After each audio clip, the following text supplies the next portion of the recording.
So we have a good panel today, and I guess I'll just kick it off by letting everyone introduce themselves. Oh, so why don't you guys so our panel is about how technology can make you a better home cook. So why don't we like introduce ourselves and then say like what our favorite piece of technology in our kitchen is. Something that's actually useful to you, not that it's like precious and is kind of cool. So I'm Vanessa, and the thing in my kitchen I use the most is my microwave. Don't judge. We have some questions. Yeah, I know.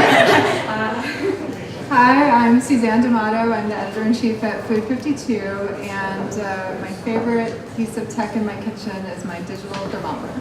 Very handy. Thermopen? Thermopen? No, I'm sorry. Okay. I have other questions. Yeah. Hey everyone, I am Kevin from the feedfeed. I am Vice President of Global Community Engagement. And my favorite piece of equipment or technology in the kitchen is my induction cooktop. Solid induction cooktop also. Hey everyone, my name is Jonah Reider. I am the founder and chef of the Pith Supper Club that I run out of my townhouse in Brooklyn, next to the Navy Yard. I would say my favorite piece of technology for cooking is actually the speakers that I listen to music on while I'm cooking. Nice. What's your jam? Lately, I've been real lazy and succumbing to the Spotify "Here's What You Should Listen To" playlist. Yeah. Spotify is your favorite piece of cooking today. No, I'm serious. I think having a good environment to cook in yields, really in terms of being a home cook, yields really satiating cooking experiences, more so than necessarily a piece of cooking equipment. And my answer of induction cooktop is stolen. Yeah. Repeat answers are fine, so everyone else can say induction cooktop too. Hi, I'm Adam Sachs. I'm the editor-in-chief of Saveur magazine. I also live in Brooklyn, and I have a wood-burning grill that I put in my kitchen, which I like to talk about to anyone who wants to talk to me about. And so it's just a piece of metal that goes up and down. So it's kind of crazy to have in a Brooklyn kitchen, but it's not really high-tech tech. And what do you cook on it that's better than on your regular stovetop? Everything. Okay, just get rid of the stove. Bring your microwave over. Okay. Head to head. Hi, I'm Judd from Vitamix. We make really great blenders. I don't know what my favorite kitchen equipment is, I guess. No, it's my Vitamix. Gotcha. Yeah, It's my blender. So I guess in order to just think about the topic, I thought maybe it'd be useful to think about what a home cook is today. How do we think about a home cook in 2017 versus the last generation or even 10 years ago? What do we all need now from the technology in our kitchens that is kind of special or evolving? Want me to start? Sure, anyone. Yeah. Well, I think, our community of home cooks, they're coming from a lot of different places, first of all. And some of them are beginners or maybe, recent meal kit graduates, and they're sort of trying to think through what cooking for themselves on a regular basis, what that rhythm looks like. And then we have, really expert cooks who've made this their, favorite hobby and sometimes even their living. So they're looking for, from us, a sense of curation because there's so many choices out there in terms of, new recipes to cook and new techniques to try. And then they're also looking for the community that they find on our site and, a place where they can come and kind of support each other and ask questions and sort of, feel like they're part of something, each in their own kitchens. And so I think that, that's something that's sort of specific to Food 52, but also I think a lot of home cooks are looking for those two things.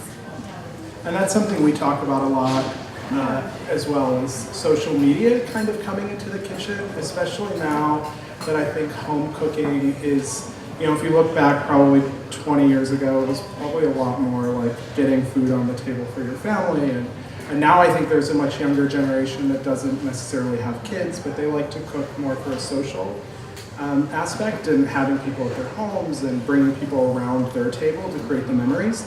And so it's really, nice to be able to open up that dialogue with social media and get that positive feedback or that immediate feedback. It's not always positive, especially when you're putting recipes out there. There's always like, oh, why did you do this? Or I like to do it this way, and all of that type of feedback. But that dialogue is really, I think, changing the way that we cook at home. Yeah, I couldn't agree more. I mean, for what I'm doing, I think people are coming to my dinners for a social experience more so than necessarily like food in and of itself. And I think like on a grander scale, social media and technology in that capacity is very much facilitating that experience for many people, that you can be cooking maybe even just by yourself, but be connecting with people who are making similar things or asking questions for inspiration. I feel like social media has grown in popularity, and particularly in the cooking world, as I have gotten into the cooking world and become interested in cooking. So I don't know if I can comment that well on how it was maybe 10 years ago as the recipe all kid, but I think it's definitely like a critical component of what makes home cooking really fun right now. Yeah, I think when we talk about technology in the kitchen, it's interesting to think about what problem are we trying to solve, and the problem traditionally has been time-saving equipment and gadgets and convenience.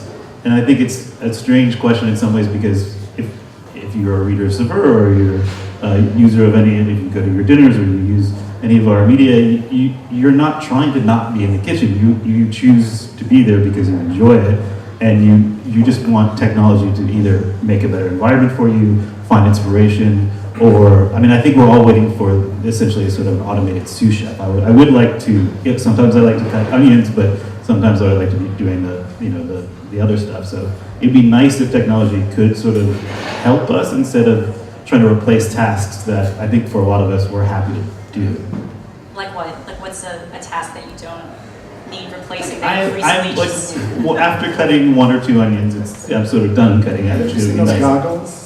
I don't mind the cheaters, it helps. But it makes it so real. Yeah, no, I don't want to speed things up. I just sometimes want to have, we were talking just coming up. I do love Vitamix. I'm not paid to say that, but I would love it if it was sort of infinitely resizable, and if I just wanted to grind, a couple ounces of something, or I wanted to make half a cup of a puree, it'd be nice to be able to do that. I'm waiting for that. Well, now they have the baby cup. But sometimes you want like the baby cup, and then you want it to sort of go up and down, and the tamper is great, but you almost want a fluid, indestructible tamper that can get in there with the blade. You're hired. All right. I have my drawings here. Well, yeah, go ahead. So I actually just wanted to add to that, because we find the very same thing. Most people that buy Vitamix, and we spend a lot of time in the homes of home cooks, they don't really want a robot to cook for them one day. They want sort of bumper bowling. They want boundaries that they can't get outside of. They don't generally want to follow a recipe, but they want to be smart enough to know when they can add in their own flavor to the recipes. They sort of want to freestyle. So, if technology can get them there, then I think we will all, as those of us that are content creators or product manufacturers, will have succeeded if we can allow them to sort of feel joyful at the end of the recipe, because they mixed it up a little bit and they were successful, and it wasn't a robot that did it for them all the time. That's interesting. I actually didn't know that. Do you guys all find that no one really actually wants to follow a recipe? Go ahead. Oh yeah, I was going to say, the comments on our site are just, everyone sort of saying, I like that thing, but here's how I made it even better. Right. And, it's just like, and on and on and on and on it goes. And But if you leave any step out or an ingredient out, yeah. they definitely want to follow a recipe when they're use for mad big about it. time, and they will tell you. But yeah, that's like the number one thing. And I think there's a bunch of us out there that, I have, last I counted, I think 150 cookbooks. And I don't know about you guys, but I tend to read them just as like nighttime reading. I keep a stack on my nightstand, and I read them for more of inspiration of like what to try to cook. I can't tell you the last time I followed a recipe, but it's great to have that like online resource of really wonderful recipes if you do want to follow them. But I totally agree with the Vitamix. It's a little challenging because sometimes if you don't follow a recipe, like I've done smoothies before and I'm like, oh, maybe I'll add a half an avocado. And then you end up with something that's like cement because the avocado just adds so much fat that it just, so I use the scale regularly actually to follow the recipes. A digital scale is a great It is. piece of technology. Especially when it beeps at you when you've gone over it. You're like, oh shit. Do any of you have anything in your kitchen that is part of the Internet of Things that's connected in any way other than your Sonos?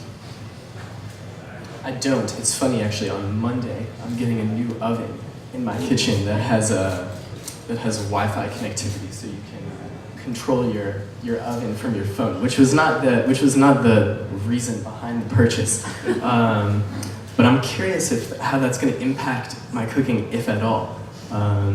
I don't know. Do any of you guys have anything? I guess my question would be, why would you ever like leave the oven far enough where you're like, I'm curious. Well, it's just I'm in Central is that going to Park and cause? Presumably, they've added this feature because people will buy the product for it. I got it because it seems like it's a dope oven. So you can just broil things while you're on the road. When You'll have to let us know how it turns out. I think we were talking right before we came up here, and I think we're obviously the wrong people for this panel because we're more or less, if not Luddites, a little bit skeptical about things. Because I think a lot of these gadgets are always trying to save problems that aren't really problems. Like peeling garlic is not a problem. Having a scale that connects to the internet and tells me connects to recipes I don't really want to use is not really an issue that I want technology to solve. Tweeting from your refrigerator. God. That would be terrible. If my refrigerator starts tweeting, please let me know. Yeah, I mean, I think one of the things I love most about cooking is that, like, it gets me away from my phone, you know? This is just like this extension of my body at this point, and I'm on it or on some device, like, just constantly. And there's something where even if you're chopping an onion and you're sobbing, like, at least you're not on your phone, you know? There's a pleasure in that. That's a great thing. So I love, having a few carefully chosen things that kind of make my life easier, but I'm not really looking to add like endless amounts of tech to my Right, like the cooking future experience. of food technology doesn't seem to be adding media to it per se, so, right, yeah.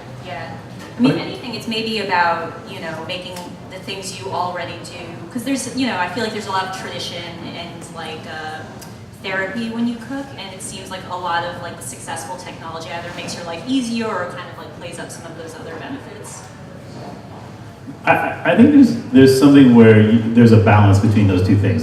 There are types of cooking you like to do that involve sight and smell and touch and waiting and projects, and there's a pleasure in sort of having it take a long time and be complicated, and then you succeed. And then there are other things that you do, if you're slow smoking a brisket or something and it's gonna get bad after a certain exact temperature, it would be nice to have your phone tell you when you're upstairs that it's just hit that temperature. And I think I have a couple sous vide things at home that I don't use very often, but there are times when I'm doing a big dinner for friends, and some parts of those dinners would be, or that meal production is made easier by, even just doing a bunch of eggs sous vide because I can keep it at an exact temperature. Whereas the protein, the sort of main part of the show, I don't want a perfectly cooked sous vide meat. I want to do that on the grill, and I want to. It's imperfect, but that's part of the pleasure of doing it. So I think finding that balance is the future. Of all the people that own Vitamixes that have Amazon Echoes in their homes, more than half of them have them in their kitchen. So when we realized that, it's like, eventually people are probably not going to be opening up an app for this and an app for that and an app for this. Artificial intelligence and voice user interfaces are going to get to the point when, the bumpers that I talked about earlier is going to be sort of a natural conversation with a virtual assistant like that, and it won't be, Alexa do this or okay Google do this all the time. It'll sort of be in a cooking mode, and there'll be a context of what's going on in the kitchen, and whether I'm sequencing things that need to happen in terms of ovens and sous vide or things like that. I do think technology will get to that point, and it can be lightweight enough that people don't feel like they're burdened by constantly trying to tell the robot that I mentioned earlier what I need to do or what I want her to do for me. And that will be cool, and I think that will be useful. Right. Sorry, Heather. No, I was going to say I actually have an Alexa or an Echo in the kitchen, and we did a project, I guess this past winter with Quaker, and they actually have an app that allows you to call up overnight oats recipes. So Alexa will tell you what you need and how to execute the recipe. So I think we're almost there. It's got a little bit more work, but I do think that in the next few years we will be able to say, hey Alexa, I want to cook X, Y, and Z, and she'll say, take out this, do this, and walk you through the whole process. One of the things that really interests me is how much investment is going into creating new devices that are of varying levels of usefulness to consumers. With all due respect to everyone here, does everyone know about Juicero? Yeah. So, right, we all know about Juicero, right? It was this thing, it like squeezed juice out of a bag for you. It cost like a lot of money. $700. It was $700. So it was essentially like supposed to be like a Keurig for like cold pressed juice, I think, right? And then Bloomberg did this video where they just like squeezed the bag of juice out, and it was a very unhelpful gadget in the end. So anyway, there's money being invested into developing things like this, which are kind of sexy, maybe not that useful. And I just wonder, like, have you guys seen a lot of things like that? Like, why is this happening? Like, what should people, engineers, be thinking about instead of trying to squeeze juice out or create the Keurig of this, or what do people want? I think it comes down to, and I have not actually seen that juice machine in real life, but I've seen it on social media and the news. I think that in addition to countless what I would call useless products coming out in the market, you have these really, really sexy campaigns that are behind them with Facebook and Instagram, and you get them over and over and over again. And so there's almost this generated marketing need for you to think, oh, I need this product in my kitchen. And I'm one of these people that I love my kitchen gadgets. Like I was out the other day and I was like, oh, I'm now buying my second utensil holder for next to my stove, and that's like a real problem. But I think it comes down to like how well these companies can market the product and how like they just kind of create this artificial need for something. Right. Another thing I think is danger for people that make products like Vitamix is that you're tempted to, when something is really driven by software, you're tempted to ship something that is sort of a minimally viable product, because when you can update the software with Wi-Fi or whatever, then you are more so than in the past, you have the ability to ship something that probably isn't market ready. That's worse than something that's not useful. If one person finds it useful, then good for them. So I think that's another burden on us is we put Bluetooth in our blenders, but we didn't tell anybody that there was Bluetooth in it. They didn't buy it knowing there's Bluetooth in it, because they thought, we're not really sure how we want to use this yet, but it's sort of future-proofed when we want to use it. Whereas you could bleed your use case for your product with Bluetooth, and makes it harder, or it's a solution looking for a problem. And so we're very mindful of that. I think a lot of people are, but when you have a contract with a consumer like Vitamix does, or many manufacturers, shipping something that's minimally viable is just the wrong mindset to take. Right. What are some of the other, if you don't mind talking about, like some of the other ideas at Vitamix that kind of never made it out there because there just wasn't the demand for it, or you didn't find it was the right time or whatever?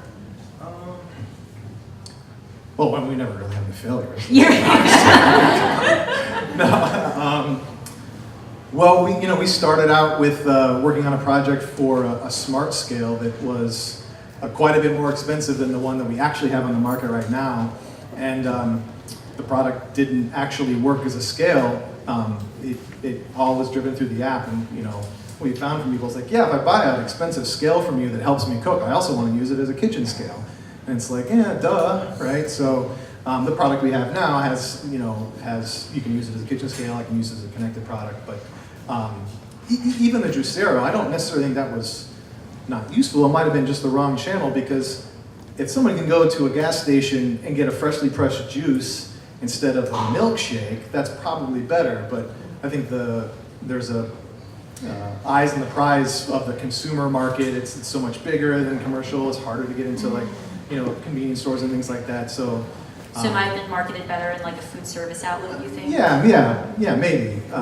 Because it may have been over-engineered. But there could have been a better channel for it. I think a lot of our innovations go into our commercial market, because we, as much as the consumer, we have a contract with chefs and juice bars and all the places that use our blenders, and we want to give them sort of the best of what we have as well, because they're sort of why everybody knows about Vitamix in here is because just a great reputation in food service. And I was also wondering, what are one of the other things that I think about tech is getting people to simply cook, right? I think especially millennials, Gen Z we kind of like thinking about cooking and looking at cooking more than we might actually like cooking. Maybe it's my circle of friends. I mean, because we're all, I feel like my generation, my peers, we're very busy. I don't know, I have a baby now, it's hard to cook. So how much of technology should you think should be about facilitating the ease of cooking versus the art of cooking? There are a lot of cool gadgets that make food taste delicious, right? But I was wondering how you thought about that dichotomy. In a general sense, I think technology should be about facilitating the joy of cooking, with respect to encouraging people to cook. And maybe not just technology, but in general, we should be asking ourselves, how do we make cooking at home really joyful? And what does that mean? Not just making food that turned out correctly, but make the process of cooking, including inviting people and capturing the experience. Technology can do a lot there, because you can watch, I think a lot of younger people who might be very interested in food, and it's very easy to be stimulated with images and recipes and whatever, but then you can just as easily order seamless while you're sitting on your couch. So I think there is somewhat of a distinction in how technology can interact with that exploration of food, but then actually making a space that's really ripe for joyful cooking. And the ubiquity of sort of amazing food in our feeds is sort of intimidating. I work for a fancy food magazine, and I like to cook, and sometimes I'll go home and I'm just going to eat my kid's pasta over the trash can while I'm looking at, liking things that are beautiful from the people I follow. And there's a little bit of, I don't have shades, but there are times where I think if someone drove by, it'd be sad. And so, I do think there is some technology, I don't know how it would work, but to be able to sort of go from inspiration to execution. And right now it's just sort of bookmarking things and then trying to aggregate a bunch of other sort of recipes and ideas. But if there was a way to sort of say, you made this great looking pasta, I want to know how to do that, or I want it to start happening by Wi-Fi with my. Well, I was just going to say, actually, that's one of the things that we do on our feed, for the feed on Instagram. Anything that we post on any one of our 8 different Instagram channels, we actually link back to the recipe. So no matter who the creator is of that content, they obviously get credit, but then we work with them to say, hey, we want to feature your recipe, whether we drive back to your blog or we host the recipe. So what that does is it takes and allows you to be looking at that really beautiful image, and you click the link in our profile and you could be cooking it. Yeah, so, knowing where to find recipes is not my problem. It's maybe just sort of automating that process a little bit more, or speeding that up, making it a little bit more efficient, and getting to the point where I'm actually cooking something rather than just sort of stuck with whatever's in my fridge. Right. To some extent, I think some of the meal kit services now are sort of trying to do that, right? You don't have to think about it that hard. You just kind of click the button and they're all right, we'll just ship you all your ingredients and you can make this beautiful salmon. I know there was an extensive talk before about meal kits, so excuse me, but I was just wondering from a personal perspective as cooks ourselves, do you feel what is the potential for meal kits to change the way we cook? Is it really niche? Is it like solving a huge problem? Like, does no one actually want to think about what to buy at the supermarket? So I think that in terms of, I was on Blue Apron for a long time, and what I actually liked about it is that it changes things up a little bit. Because I tend to, as a home cook, get into ruts, and I cook the same thing week in and week out. And what was nice about it is that if I got stuck at work late, my husband, who is not a cook at all, he could execute the recipe by following it. So it was kind of like this fail-safe cooking mechanism where if we had it, but it also creates a time bomb because you're like, make plans during the week and then you're like, oh, this thing is going to waste in my refrigerator, and then there's like this pressure to like cook it. So it's kind of good and bad, I think. Yeah, I'm sure it will disrupt the world. I don't really want it for myself. The thing that I want is just the thing that when you get home from shopping, it will just get what you forgot, because there's always that one ingredient, or you thought you had creme fraiche, but you have something else. So just one thing that you forgot. If anyone is developing something, please develop that. Oh, but then I have to say it to a thing, and then I have to wait for it. I just want to, No, I guess that would work. Yeah. I mean, I feel like for a lot of people, there's like a time in your life when meal kits can make a lot of sense. And I've tried most of them just through various work experiences. And like, you do learn new things, you learn different techniques. You might not think you'd enjoy a certain recipe, and then it turns out a little better than you thought it would, you know? But it's hard to see it as something people just, for most people that they would do for a really long time. It's kind of like you get a deal, you try it, you're like, this is kind of cool, and then you get busy, you have your meal kit guilt, and you kind of move on to the next thing. Right. But I think it's very interesting. It just I'm depends curious, on the have you ever consumer. recreated any of your meal kit meals by yourself? No.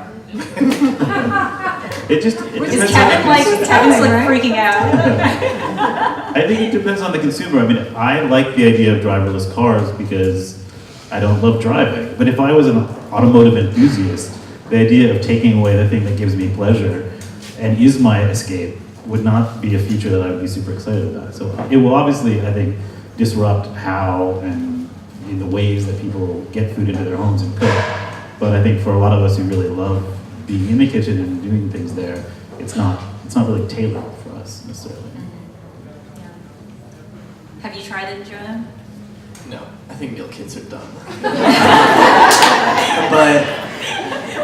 Please I don't know. explain.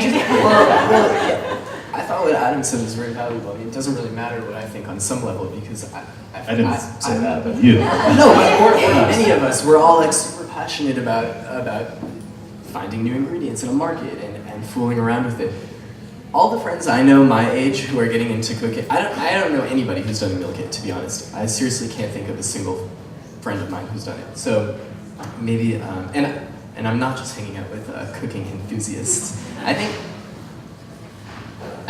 well, for me, you can spend less money and go get something to eat in New York. There's so many amazing, inexpensive restaurants that personally I would prefer to do that than have something sitting in my house that I have to cook, but in not a joyful way, in a very like executing type of way.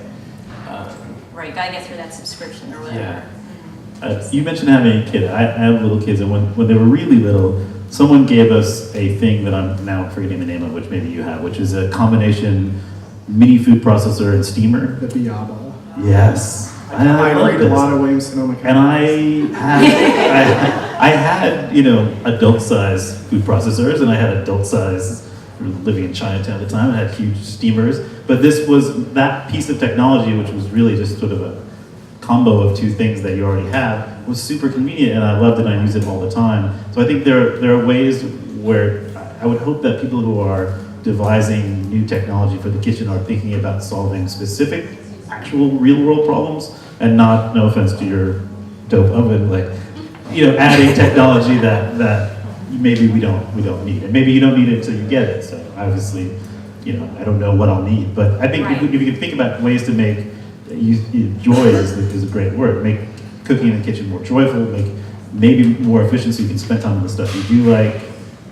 I mean, need is such a hard thing to identify. Like when you guys develop recipes for your readers, like what do you assume they own?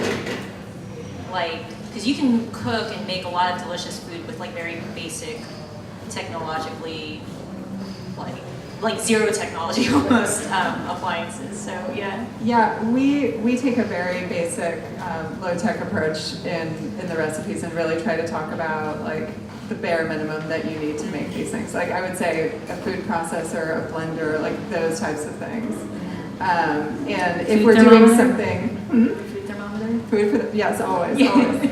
And then, you know, but we'll cover, you know, something like an Instant Pot, like more, that would be more like a feature talking about all the different things you can do and is it worth it and so forth. Is the Instant Pot worth it? I don't have one. Yeah. Do you? I do not. I But don't that's have because I have no counter space. I live in Brooklyn. You know? Yeah. I have an Instant Pot. You do? I do. Do you love And? it? I've used it once. In how long? In how long? Well, it was a hand-me-down. A friend was really into the Instant Pot, and she got the newest Instant Pot, so she gave me her old Instant Pot, and I was like, all right, I'll give it a try. I've probably had it for 8 months, and I've used it once. Wow.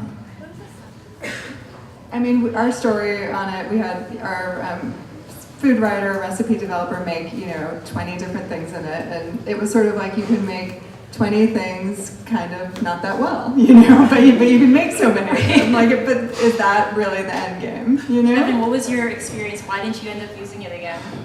There's only 2 of us in our house, and I feel like you have to make a lot to get it to work properly. That's actually, I feel like with the Vitamix too, sometimes I actually have 2 Vitamixes in case anybody's wondering. I have the 750 machine because I have the smaller containers for it, and I can use the smaller containers. Rumor has it the smaller containers are coming for the Ascent.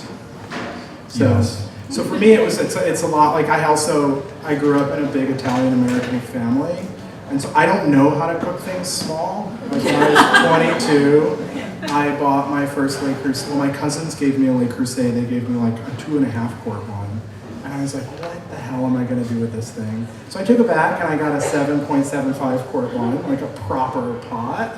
But I don't always cook that much, so for the Instant Pot, I just felt like the juice wasn't really worth the squeeze in terms of like everything that had to go into it. But that doesn't mean that our readers love the Instant Pot, and obviously there is some pizzazz there. Melissa Clark has a new 75 recipe thing coming out with Instant Pot, and everybody's on the Instant Pot wagon. Yeah, I mean, we cover cookbooks, you know, all the time, and the number of cookbooks about Instant Pot, it's just like, that's the thing. I think it's changed. Like, I think a lot of people think of pressure cookers as these old contraptions that could potentially blow up in your kitchen, and now it's kind of like, I wouldn't say fail-proof because maybe it could still do some harm, but it's much safer. Like you can. Don't buy the cheapest one at Target. Right. And make duck stock at about 4 a.m. Just run if it starts to rattle too much. How did that end up for you? No, everyone survived. Okay. But pressure cookers are great. I mean, that's a great example of something that is not a new technology, but has been perfected, and if it's something that you like to make, something that it's good at, like making stock, it's amazing, and it is sort of life-changing.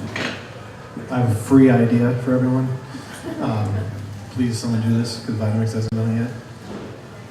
People really want to take their family heirloom recipes and have someone adapt it for their favorite piece of cooking equipment, whether it's Instant Pot or Vitamix or whatever, sous vide. And, you know, there's not a really easy way to do that. You know, if you don't understand the equipment you're working with, or you don't really understand how your grandmother did this piece, but if you have professionals do it, where they can adapt it, that one recipe, that mac and cheese, or whatever the sauce, and adapt it to your favorite piece of cooking equipment, I think people would love that. I would love if somebody could send in grandma's mac and cheese to Vitamix, and we're like, oh, this is how you do it, this is your portion, this isn't everything. We send it back to them, they're gonna tell 50 of their friends how much they love Vitamix, and we sell 50 Vitamixes. But I mean, I think that could go for anything that you love in the kitchen, that you want to use. I invested in this thing, it's great, I want to show everybody how good of a cook I am, how it's revolutionized my kitchen, but I want to do this recipe that I love, that my mother, my father, whatever, made. So free idea. It's a pureed mac and cheese? Well, the sauce, sorry, the sauce. It was your grandmother's sauce. Yeah. And then you got to grind the breadcrumbs And too. also, but if your grandmother isn't around to yell at you for trying to save time and do it in the microwave, just yell at yourself and do it right. Well, I think it's a really good thing to talk about because, like I said, induction is kind of my favorite thing now. I cook on people's gas stoves and I'm like, what do you mean I have to wait 12 minutes for this water to boil? It happens so fast on induction. I think most people think induction technology of 5 years ago, 10 years ago was really clunky, like it didn't have the precision that it has now. And my grandmother unfortunately passed away last January, but I inherited her cast iron skillets. She was like a proud Southern grandmother and she kept those things in really good shape. But those actually work on the induction technology because it's just, you know, it's magnetic steel, like, right, steel, yeah. So I think that kind of makes that's like something where technology bridges a generational gap, I think. That's such a nice story. I think I'd love to open it up to questions from the audience if anyone has any. Yes. I'm going to take it back, and I know Kevin, we've already talked about this. Take it back to Iron Age technology and speak about one piece of equipment in the kitchen, which is the knife, and use this as an example that most people don't know how to use the most basic piece of equipment, which is the knife. And so when we get into induction cooktops, you know, digital thermometers, pressure cookers, and beyond, the knowledge is not there. The fundamental knowledge is not there. And how do we advance just basic skill sets and basic understanding of cooking technique? That's my question.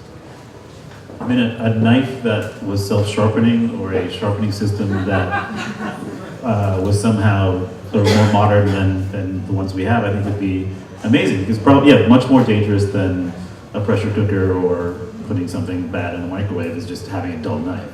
So I don't know if technology technology can solve skill level necessarily or the interest to know how to do things. But I think having something like a knife, you're right, it is the most basic tool, and all of our knives are too dull. Sorry.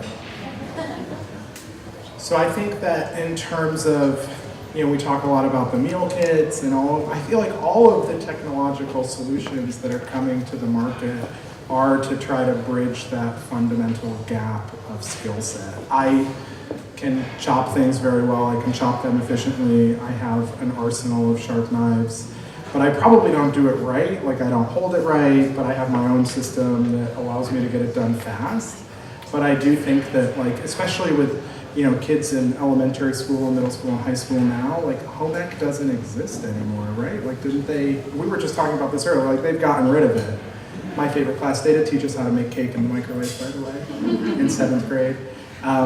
But yeah, I think that that's just, you know, at some point we're gonna have to get back to basics. And I know for social media, like a lot of our how-to videos now, which are huge, you know, like the Buzzfeed videos and the Food 52 ones, we're really now, like, how do you educate the consumer? Because we do a lot of stuff with our community where they'll submit, you know, we do this feedfeed TV series where people have recurring TV shows, and they'll send us their video clips, and as an editorial team, we'll look at that and be like, whoa, they don't know how to hold a knife, we can't show this, like, you know, so there is that, you know, somebody's just gotta have more knife skill classes. I think there's somewhere in Brooklyn to get those done, right? Yeah, that's something that comes up when we talk about our approach to video as well, like this sort of balance of, you know, how to and entertainment and what is our audience really looking for in each of these videos. But we do find, you know, if we can kind of like primarily entertain and have these amazing visuals, and then there's like a little trick or a little something that makes what you're doing 5% smarter, like that's about the right mix there, you know? But like a knife skills video is not going to be at the top of our traffic list, you know? And it's just the reality. Here. Thank you. Hi, home cook, studied under the University of my mother. So thank you for your insights today. My question is actually a follow-up one because I think for the most part we've been talking about tech that directly affects the act of cooking. So I'm really glad someone brought up social media because it is tech, and because it affects the framing of how we talk about food, it is affecting our cooking. So So there has been positives, right? Before, framing was very top-down. People would market ovens to women and say, female home cook, here's how you can fulfill your obligations as a woman to your husband. And today we have more diversity. People are saying, I'm a bodybuilder, here's how you can cook for your meal prep. Or I love plant-based food, here's how you could cook that kind of cuisine. But it's also had many negatives. There's a lot of shame that goes on the internet, right? And it skews food towards the aesthetic. So now people are like, oh, should I? There's a reason a piece was written saying, in defense of ugly food, right? So for the people here who have the opportunity to help us frame conversations around food, how should we be using that tech to more responsibly talk about food? Because cooking is not perfect, it's messy. We're supposed to burn shit, and it's not always gonna be perfect avocado toast, right? So for a long-winded question, that's. Well, I was going to say, I think what's interesting is that social media takes a lot of social media I think makes the content more prolific, but like Saveur has always been known for their beautiful food content. So it's like magazines have been doing beautiful food content for a long time. So I think it's just like. There's just more of it, I guess. Right. Yeah, and I would say unless you are employed by a media company or someone you're not compelled to take pictures of your food. It's okay, or look at other people's pictures of your food. So I think nothing. You don't have to do this. It's an opt-in thing, social media. But I think one thing that social media has done is that it's shown that it's not just glossy magazines that are making food. Food 52. What's the no recipes? No, right, not recipes. Not recipes. Yeah. I mean, I think there is, while there's shame, there's a lot of also sort of no shame, and there's a lot of sort of seeing people make mistakes, seeing food taken off the sort of, out of the hands of professional stylists and photographers, and seeing the process at home. And I think it is empowering in some ways to see people, your peers, whether you know them or not, your social media, network, making real food at home. So I think it's maybe I'm just looking at the wrong people or something, but I think it's more empowering than it is sort of scary or too perfect these days. Yeah, totally. David Chain's #UglyDelicious things that he posts have been like that as a whole little internet niche sub-community now of people really pridefully posting gross-looking food that tastes great, that they're enjoying with their friends. Yeah. And I think Instagram stories too has kind of opened up some of that behind the scenes look at what really is happening behind those food shoots and how people are really cooking. And it's kind of a good way to see what's going on behind just that beautiful image. The hard thing with content is that you really don't know when somebody actually tried to make whatever they were inspired by. Unless you were sitting there with them and they found the recipe and I'm going to make this, and they buy the ingredients. So when you don't know that, you don't know how to go back and say, like, oh, this is why this recipe doesn't make sense to people, and this is where they're getting hung up. And so, a lot of what we're trying to do is not necessarily just create content for people, but then create content and then learn from, why it didn't work, why it did work, what actually most people were trying to tweak in it, so that we can make better content, so that down the road we're not always wondering whether or not people are actually able to make this dish and then become the person that they thought they were going to be when they bought the Vitamix and envision all the great things that we're going to do. And I think it's something you can think about in terms of different channels as well.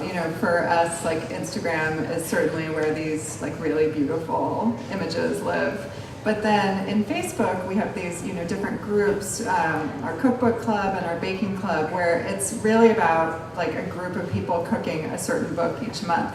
And they're just like, here's what I made tonight, here's what I made tonight, and talking through like the process, the mistakes, like how the recipes turned out.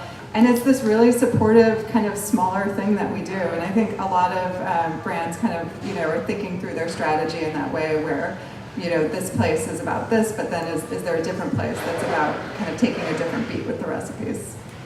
I do wonder, like, in terms of promoting, like, the realness or the ugliness of cooking and food, like, I'm not sure, like, maybe I would think of in terms of, like, what's emotionally compelling about that. Like, to me, something, like, a scene that I would find moving would be, like, a little kid or, like, something, someone like that, like, really is having fun trying to cook or, you know, with food, but just like making a total mess. And like it's not perfect, but there's still something kind of like heartwarming or cute or something about that. Like I feel like that makes it compelling. I don't know.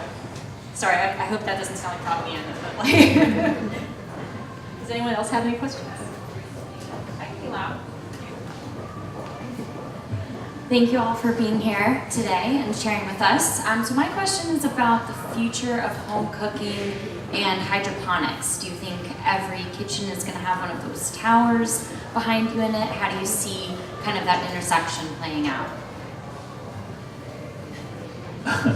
I mean, just from a technology standpoint, there's nothing stopping me from growing tomatoes and peppers and things on my porch right now, on my back porch or in my backyard, but I just don't do it. So I think because I'm lazy or because I can buy them on the way home. So I don't know if that's a technology question. I think by the time, if things are made, if the technology is easy enough and accessible enough and cheap enough and successful enough, then I think, more of us will do that. I don't know if it's something that will be universally adopted just because the technology is there.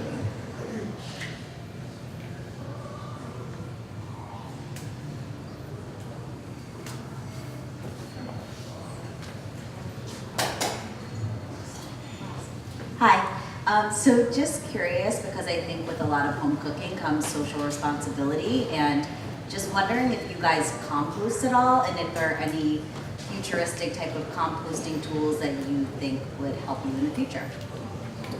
A Vitamix. No, but really, so most people think I can make smoothies or whatever in a blender, but a lot of people use it to puree, the parts of the produce that they are not using to put into their compost pile. And it's hard to get people to think in that mindset, get them to even think about making makeup and things like that in our products. But it's certainly something that we feel responsible for informing our customers.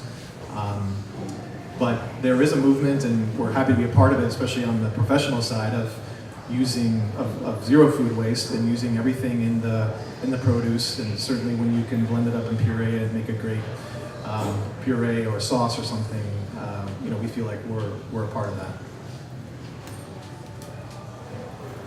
I think it might have to do, it's interesting because it definitely impacts home cooking, but I think it may not have to do so much with changes in the home, but on like a social or city level. And maybe also same goes for the question about the hydroponics. That like definitely thought will need to be, I think as a society or cities or governments, states, countries will have to think about how to make composting technologically feasible on a scale such that everybody can participate in it. Or for this, how to make urban agriculture feasible on a scale such that many people can participate in it. I think it impacts home cooking for sure, but I don't know that I would I wouldn't start thinking about the answers to that question about how they originate in the home, even though obviously they immensely affect the home cook.